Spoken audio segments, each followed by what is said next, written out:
سوال پوچھا ہے شکیل احمد صاحب، مفتی صاحب ایک طبقہ ڈائریکٹ اللہ سے مانگنے کا منکر ہے، یہ عقیدہ غلط ہے یا درست؟ سوال پوچھا ہے کہ ڈائریکٹ اللہ سے مانگنے کا ایک طبقہ منکر ہے، وہ کہتے ہیں وسیلے کے بغیر مت مانگو۔ یہ جو وسیلے کا لفظ ہے نا، اس کا ہمارے ہاں بڑا مسئلہ یہ ہے کہ کچھ اختلافات ایسے ہیں جو الفاظ کے معنی نہ سمجھنے کی وجہ سے ہیں، اس کو کہتے ہیں نزاع لفظی۔ دیکھو ایک آدمی کہتا ہے اردو میں انڈے کو کیا کہتے ہیں؟ انڈا، انگلش میں ایگ کہتے ہیں، عربی میں بیضہ کہتے ہیں، پشتو میں اگئی کہتے ہیں نا، اگئی، اور فارسی میں شاید تخم کہتے ہیں، واللہ عالم۔ تو ایک کہہ رہا ہے، ایک ڈاکٹر کہہ رہا ہے کہ بھائی صبح ناشتے میں انڈا کھانا چاہیے، دوسرا کہہ رہا ہے صبح ناشتے میں انڈا نہیں کھانا چاہیے۔ ان کی زبان میں انڈا جو ہے وہ کہتے ہیں اس کو زہر کو کہتے ہیں، فرض کر لیں ان کی زبان میں انڈا کسے کہتے ہیں؟ بولو، زہر۔ ایک کہہ رہے ہیں انڈا کھانا چاہیے ناشتے میں، دوسرا کہہ رہے ہیں انڈا نہیں کھانا چاہیے۔ دونوں کے مناظرے ہو رہے ہیں، بحث ہو رہی ہیں، کتابیں لکھی جا رہی ہیں۔ او بھائی دونوں کو بٹھا کے پہلے پوچھو تو انڈا کہتا کس کو ہے؟ تیری نظر میں انڈے کی ڈیفینیشن کیا ہے؟ وہ بتائے گا اس کو بولتے ہیں، دوسرا کہے گا یہ تھوڑی غلط ہے، اس کو کون ناجائز کہتا ہے؟ یہ تو کھانا چاہیے۔ تو پھر تو اتنے مناظرے کیوں کر رہا ہے؟ بھائی میں تو انڈا اس زہر کا نکالا، ہم تو ہماری زبان میں انڈا اس کو کہا جاتا ہے۔ تو بحث ختم ہو گئی کہ نہیں ہو گئی؟ یہ جو میں نے حافظ صدیق کو بلایا تھا نا، صدیق رضا جو اہل حدیث کا مناظر ہیں، ان کو میں نے مناظرہ کرنے کے لیے نہیں بلایا تھا، ان کو میں نے کہا تھا تقلید جس کو تم حرام کہتے ہو، پہلے یہ بتاؤ تمہاری نظر میں تقلید کی ڈیفینیشن کیا ہے؟ اس ڈیفینیشن سے پتہ چلے گا کہ یہ عمل جائز ہے یا حرام ہے، کیونکہ تقلید کی ہر ایک نے مختلف تعریف کی ہے۔ کسی نے تقلید کی کیا تعریف کی، کسی نے کیا تعریف کی، تو ہر ڈیفینیشن کو دیکھ کے اندازہ لگائے گا کہ آپ تقلید کا مفہوم سمجھتے کیا ہو۔ میں نے ان کو بڑی بھائی بندی میں کہا تھا بیٹھ جاتے ہیں، میں نے کہا ہو سکتا ہے تقلید آپ کی نظر میں جس چیز کا نام ہے ہم بھی اس کو ناجائز ہی کہتے ہوں، تو ہمارا پھڈا وہیں سے کیا ہو جائے گا، مناظرے کی ضرورت ہی پیش نہیں آئے گی۔ سمجھ میں نہیں آ رہی بات؟ تو پہلے یہ طے کرنا پڑتا ہے کہ آپ جس کو تقلید کہہ رہے ہیں وہ ہے کیا۔ وہ کہہ رہے تھے مولانا سرفراز خان صفدر صاحب نے یہ لکھا، فلاں مفسر۔ ابے بھائی فلاں نے، بہت لوگوں نے مختلف تعریفیں کی ہیں اور اسی لحاظ سے ہر ایک نے الگ مسئلہ بیان کیا ہے، کسی نے کہا ناجائز ہے، کسی نے کہا حرام ہے، کسی نے کہا حلال ہے، کسی نے کہا واجب ہے۔ تو پہلے آپ یہ بتاؤ کہ آپ کی نظر میں تقلید کی ڈیفینیشن ہے کیا؟ تو وہ جب تک متعین نہیں ہوگی ہم اس پر بحث آگے نہیں کریں گے۔ تو اسی وجہ سے میں نے محترم سے کہا تھا کہ آپ تقلید کی تعریف جو آپ جس کو تقلید کہتے ہیں وہ لکھ کے دو، پھر ہم اس پہ بحث کریں گے کہ یہ عمل، لفظ کو نہیں دیکھیں گے، لفظ کو نہیں دیکھیں گے، یہ دیکھیں گے کہ یہ والا عمل یہ اسلام میں جائز ہے یا ناجائز۔ اور آج بھی میں حافظ صدیق رضا کو کہہ رہا ہوں کہ آپ تقلید کی ڈیفینیشن جس کو آپ تقلید کہتے ہو لکھ کے دو پہلے، پھر اس سے ہٹنا نہیں ہے آپ نے۔ پھر یہ نہیں کہنا مولانا سرفراز خان نے یہ لکھا تو مولانا فلاں نے یہ لکھا تو فلاں مفسر نے یہ لکھا۔ جس نے جو لکھا ہے اس کے حساب سے تقلید کا حکم کیا ہو جائے گا؟ چینج ہو جائے گا۔ آپ بتاؤ آپ کی نظر میں تقلید کسے کہتے ہیں؟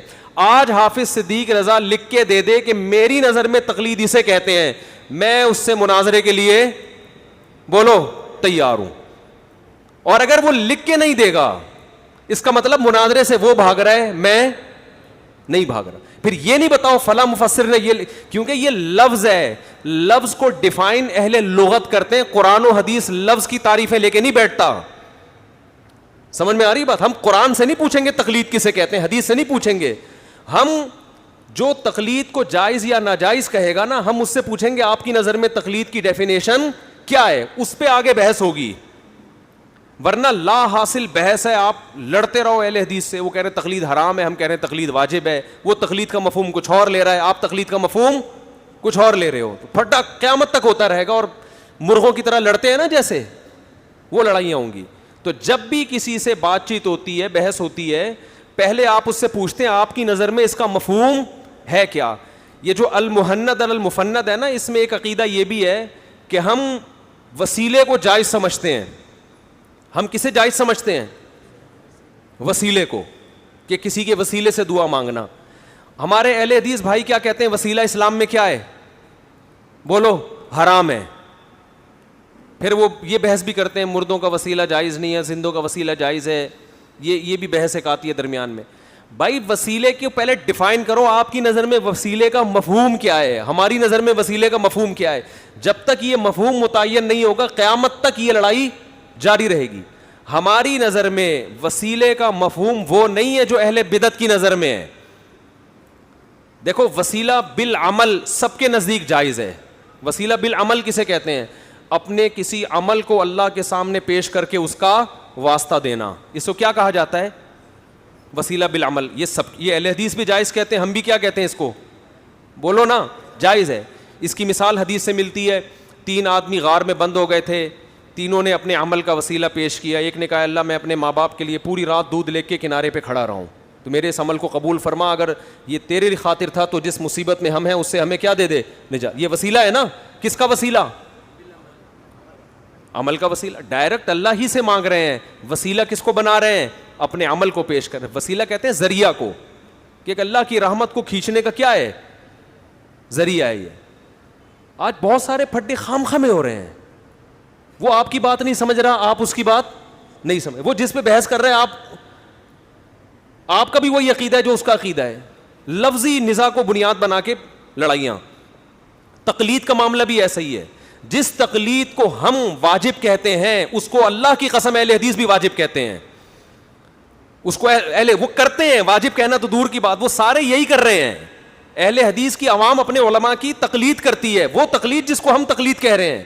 اور جس کو اہل حدیث علماء جس تقلید کو حرام کہہ رہے ہیں اس کے ہم بھی قائل نہیں ہیں. وہ تقلید اور طرح کی ہے. اور ہم جس تقلید کے واجب یا جائز ہونے کی بات کر رہے ہیں وہ تقلید, اس کی ڈیفینیشن الگ ہے. اس کی اب آپ اگر مفسرین کی کتابوں میں جاؤ گے, فلاں نے یہ لکھا, تو فلاں نے, ہر آدمی نے اپنے حساب سے الگ الگ اصطلاح میں تعریف کچھ اور ہے, لغت میں تعریف کچھ اور ہے, پھر فقہا کی اصطلاح کچھ اور ہے, محدثین کی اصطلاح کچھ اور ہے. اصطلاحی الفاظ دیکھو, کسی چیز کا میڈیکل نام کچھ اور ہوتا ہے, عوامی نام کچھ اور ہوتا ہے. اگر یہ کورونا کا نام کووڈ-19 ہے نا, یہ تو ڈاکٹروں نے رکھا ہے. گاؤں دیہات میں کسی کو کورونا کو کووڈ-19 تھوڑی کہے گا, وہ پتہ نہیں کچھ اور سے تعبیر کرے گا, بلا آئی ہوئی ہے, کچھ بھی کہہ سکتا ہے وہ. تو پہلے آپ لفظ کے میننگ متعین کریں گے کہ آپ جس تقلید کے جائز یا ناجائز سمجھ رہے ہیں اس کی میننگ آپ کی نظر میں کیا ہے, اس کے بعد بات آگے چلتی ہے. تو اب یہ سمجھو نبی صلی اللہ علیہ وسلم نے کیا فرمایا کہ 3 آدمیوں نے کیا کیا, اپنا عمل پیش کیا. یہ ہماری نظر میں یہ وسیلہ ہی ہے, وسیلہ بالعمل کہتے ہیں اس کو. عمل پیش کیا کہ وہ فلاں نے کہا کہ میں نے پوری رات اے اللہ اپنے والدین کے سامنے دودھ کا پیالہ لے کے کھڑا ہوں. ایک نے کہا کہ مجھے زنا کا موقع ملا, تیری خوف سے میں اس سے پیچھے ہٹ گیا, تو مجھے اس مصیبت سے نجات دے دے. ایک نے اپنا ایک کاروبار کا واقعہ سنا ہے, اس میں بڑی دیانت داری کی تھی اس نے. تو یہ ہے وسیلہ بالعمل, جس کو اہل حدیث بھی جائز سمجھتے ہیں اور ہم بھی جائز. ایک ہوتا ہے وسیلہ بالذات. تو وسیلہ بالذات ہماری نظر میں وہ وسیلہ بالعمل ہی ہے, کیونکہ ذات برائے ذات مقصود نہیں ہوتی. ہماری نظر میں جب کسی بزرگ کا واسطہ دیا جاتا ہے, اللہ اس کے واسطے سے میری یہ دعا قبول فرما لے, تو واسطے کا مطلب ہماری رائے میں, ہمارے علماء کی رائے میں یہ ہے کہ اللہ مجھے اس سے محبت ہے, یہ تیرا نیک بندہ ہے, مجھے اس سے محبت ہے, میرے اس سے تعلق ہے. یہ تعلق بھی ایک عمل ہے نا. نیک لوگوں سے محبت, نیک لوگوں سے تعلق کیا ہے؟ دیکھو آپ جاتے ہو, جب آپ کا دفتر میں کوئی کام پھنسا ہوا ہوتا ہے, آپ ایس ایچ او کے چچا کو لے جاتے ہو. تھانے میں کوئی کام پھنسا ہوا ہے, ایس ایچ او کے چچا سے آپ نے رابطہ کیا, چچا سے فون کروایا, چچا کو آپ نے کیا بنایا؟ وسیلہ. تو اس میں 2 جہتیں ہیں. ایک تو وسیلہ یہ کہ چچا وہ ایس ایچ او سے بھی بڑی چیز تھی کوئی, اس نے جب فون کر دیا ایس ایچ او صاحب ڈھیر ہو گئے. یہ اللہ پہ کوئی زور, اس طرح کا وسیلہ اللہ کے حق میں نہیں ہو سکتا کہ کوئی کسی کو ذریعہ بنائے اور اللہ اس کے سامنے عاجز آ جائے معاذ اللہ. لیکن ایک یہ ہے, ایس ایچ او کے چچا سے آپ کے کیا تھے تعلقات, آپ چچا کو لے گئے تھانے میں.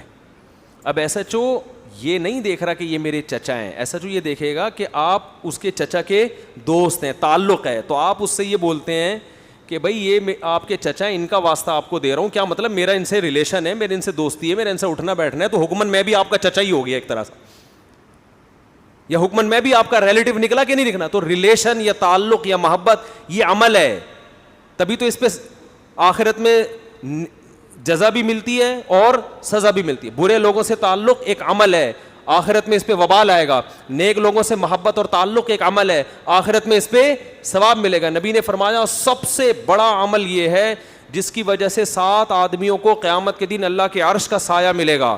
ان میں ایک وہ آدمی یتحابان فی اللہ اجتمع علیہ وتفرقا علیہ، صرف اللہ کے لیے آپس میں کیا کرتے ہوں؟ محبت. تو صرف اللہ کے لیے کسی سے محبت کرنا یہ بہت بڑا عمل ہے. تو علماء دیوبند کی نظر میں جب کسی بزرگ کا واسطہ دے کے اللہ سے مانگا جاتا ہے تو بزرگ برائے بزرگ مراد نہیں ہوتے، ان بزرگ سے تعلق اور محبت مراد ہوتی ہے کہ میرا ان سے تعلق ہے، میرا ان سے محبت ہے، یہ ہمارے درمیان موجود ہے، ان کی وجود ہمارے لیے باعث سعادت ہے، اس کا ہم تجھے واسطہ دے رہے ہیں. تو یہ عمل ہی ہے. اس کو نہ اہل حدیث ناجائز کہہ سکتے ہیں، نہ ڈاکٹر ذاکر نائک، نہ کوئی اور عالم. سمجھ میں آ رہی ہے بات؟ نہیں آ رہی میرا خیال ہے. تو علماء دیوبند جس وسیلے کے قائل ہیں وہ یہ والا وسیلہ ہے، یہ وسیلہ بالعمل ہی ہے، اور اس پر علماء دیوبند کی تصریحات موجود ہیں، ان کی عبارتیں موجود ہیں کہ یہ وسیلہ بالعمل ہی ہے. اس میں مجاز محذوف ہوتا، مجازن مضاف کو محذوف کر دیا جاتا ہے. اس بزرگ کا مطلب اس بزرگ سے تعلق کا وسیلہ. شارٹ میں کیا کر دیا جاتا ہے؟ ایک لفظ کو بولتے کیوں نہیں حذف کر دیا جاتا ہے.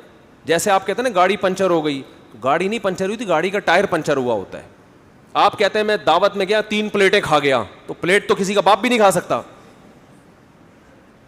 تو پلیٹوں کے اندر بھی آپ نے ان شارٹ کہہ دیا ہوتا ہے. تو ان شارٹ کہا جاتا ہے اس کا واسطہ، اس کا واسطہ، فلاں کا واسطہ، اللہ تجھے مطلب میرے اس سے تعلق ہے. تبھی کسی چرسی ہیروئنچی کا واسطہ بولو نہیں دیا جاتا، بزرگوں کا واسطہ دیا جاتا ہے.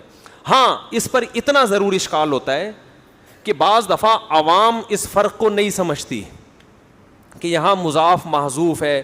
تو عوام کو غلط عقیدے سے بچانے کے لیے اگر کسی کی یہ رائے ہے کہ یہ وسیلے کا لفظ درمیان سے نکال کے ڈائریکٹ اللہ سے مانگنا چاہیے، اگرچہ آپ کی نیت درست ہے، آپ کا مطلب مجھے اس بزرگ سے محبت ہے، تعلق ہے، اس کا وسیلہ، لیکن عوام میں اتنی سمجھ نہیں ہوتی کہ وہ اس باریکیوں کو جانے. لہذا عوام کو وہ یہ سمجھ رہی ہوتی ہے وسیلہ بالذات، یہ ذات برائے ذات مقصد ہے. تو اس لیے عوام کو کنفیوژن سے بچانے کے لیے اگر یہ وسیلے کا لفظ کچھ دنوں کے لیے مارکیٹ سے شارٹ کر دیا جائے تو میری رائے بھی یہی ہے کہ اس میں کوئی خرابی نہیں ہے. بھائی ڈائریکٹ اللہ سے یوں مانگ لو اللہ، اور اگر کسی بزرگ کا واسطہ دینا تو ڈائریکٹ محبت کا لفظ ہائی لائٹ کر لو، اللہ مجھے میرا خیال ہے کہ یہ تیرا نیک بندہ ہے. یقینی طور پر تو کسی کو نیک بندہ نہیں کہہ سکتے آپ، مجھے ایسا لگتا ہے کہ 4 شادیاں ہیں تو شاید نیک ہی ہوگا یہ، تو اس کی 4 شادیوں کا واسطہ، مطلب چوڑے میں تو آ گیا نہیں ہے صحیح ہے نا. تو اللہ تجھے اس نے سنت زندہ کرنے کے لیے اپنے آپ کو اللہ ذبح کروا دیا. سر کے بال اس کے غائب ہو گئے، بیچ سے گنجا ہے، پگڑی اتارتا ہے تو درمیان سے کیا نظر آتی ہے؟ یہ بال ہمیں باہر سے نظر آ رہے ہیں اللہ، تو تجھے اس کی ٹنڈ کا واسطہ تو یہ جو مضاف ہے نا، جو محذوف ہے، اس کو ہائی لائٹ کر دے آدمی یا ڈائریکٹ بول دے تاکہ کوئی بدعتی آدمی کو تائید نہ ملے. تو یہ میری ایک رائے ہے، لیکن یہ بھی قرآن و حدیث نہیں ہے. رائے کا اختلاف کا پورا حق ہوتا ہے. دوسرا کہہ سکتا ہے کہ بھائی مجھے آپ کی رائے سے اتفاق نہیں ہے، نہ کوئی اس سے شرک پھیل رہا ہے، کچھ بھی نہیں ہو رہا، خام ایک چیز کو بنا لیا، تو چلو چلتا ہے پھر، وہ بھی ٹھیک ہے، یہ بھی ٹھیک. تو یہ جو وسیلے کے لفظ پہ اتنی بحثیں چل رہی ہیں، یہ وسیلے کے لفظ کا مفہوم پہلے متعین کرو کہ تمہاری رائے میں وسیلہ کسے کہتے ہیں، ہماری رائے میں وسیلہ کسے کہتے ہیں. تقلید کی ڈیفینیشن ابن قیم نے الگ کی ہے، ابن تیمیہ نے الگ کی ہے، علامہ سرفراز خان صفدر صاحب نے الگ کی ہے، حضرت فلاں نے الگ کی ہے. وہ ہر ایک الگ الگ حکم بیان کر رہا ہے، سمجھتے ہو؟ تو پہلے آپ بتاؤ آپ کی نظر میں کیا اس کا تصور ہے، ہم اس پہ بحث کریں گے کہ یہ جائز ہے یا ناجائز. تبھی حافظ صدیق رضا نے کہا نا کہ تقلید کہتے ہیں بلا دلیل کسی کی بات کو ماننا. تو میں نے کہا تو بہت سارے تابعین نے صحابہ کی باتوں کو بلا دلیل مانا ہے. اس پہ فوراً وہ ہمارے مشہور زمانہ نے کلپ بنا لیا کہ وہ صحابہ تھے اور تم کیا ہو، تم تو کوئی دیوبندی ہے، تو کوئی بریلوی ہے، تو کوئی فلانا ہے، تو کوئی ڈمکانا. تو بات جو چل رہی ہے اس کو موضوع سے ہٹا دیا. ہماری بات آپس کی بحث ہو رہی ہے، ہم تقلید کی کو ڈیفائن کر رہے ہیں، تم درمیان میں بلا وجہ تمہیں کون پوچھ رہا ہے؟ تم سے پوچھا کسی نے؟ وہ خام میں بیٹھ کے اپنا ایک وہ ایفیشنسی جھاڑنے کی کوشش کی ہے. تو یہاں بھی یہی مسئلہ ہے کہ یہ جو انہوں نے سوال پوچھا ہے نا، ایک طبقہ ڈائریکٹ اللہ سے مانگنے کا منکر ہے، یہ عقیدہ غلط ہے یا درست؟ تو اللہ سے ڈائریکٹ ہی مانگا, اگر وسیلہ بھی ہونا تو وہ بھی ڈائریکٹ اللہ ہی سے مانگا جاتا ہے. جو لوگ اپنے عمل کا وسیلہ پیش کر رہے تھے وہ بھی ڈائریکٹ کس سے مانگ رہے تھے؟ اللہ سے مانگ رہے تھے. عمل کو ذریعہ بنا رہے ہیں اللہ کی رحمت کو متوجہ کرنے کا. تو محبت بھی ایک عمل ہے. جب کسی بزرگ کا واسطہ دیا جاتا ہے تو اللہ ہی سے ڈائریکٹ مانگا جا رہا ہے, ان بزرگ سے یا صحابہ سے یا تابعین سے یا اہل بیت سے. جیسے عبداللہ بن عباس کا واسطہ دیا بعض صحابہ نے, تو یہ اہل بیت سے کہ ہمیں بھی ان سے محبت ہے, یہ ہمارے درمیان موجود ہے, ان کا خیال کر لے اللہ تو یہ محبت کا, یہ نبی سے بھی جائز ہے, نبی کا وسیلہ کہ ہم ان کے امتی ہیں, اللہ تو ان کے واسطے سے.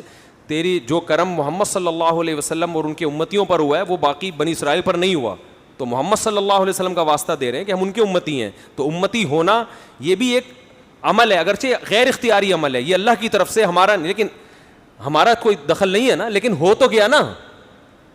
ایمان کا واسطہ دیا جاتا ہے, اللہ تو نے جو ہمیں ایمان دیا اس کا واسطہ کہ تو ہمارے گناہ کو معاف کر دے. تو یہ ایمان اختیاری تھوڑی, ہمیں تو گاڈ گفٹڈ ایمان ملا ہے نا, ماں باپ کی وجہ سے ملا ایمان.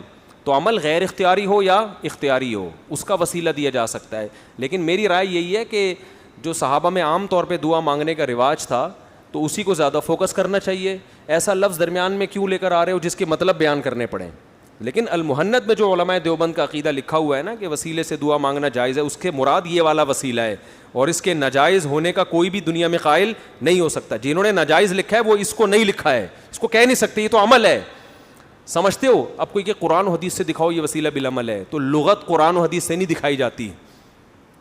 میں اگر کہہ رہا ہوں 3 پلیٹیں کھا گیا, ایک آدمی قسم اٹھاتا ہے کہ خدا کی قسم بریانی کی 3 پلیٹیں کھاؤں گا میں, اور اس نے پلیٹیں نہیں کھائیں, بریانی کھائی.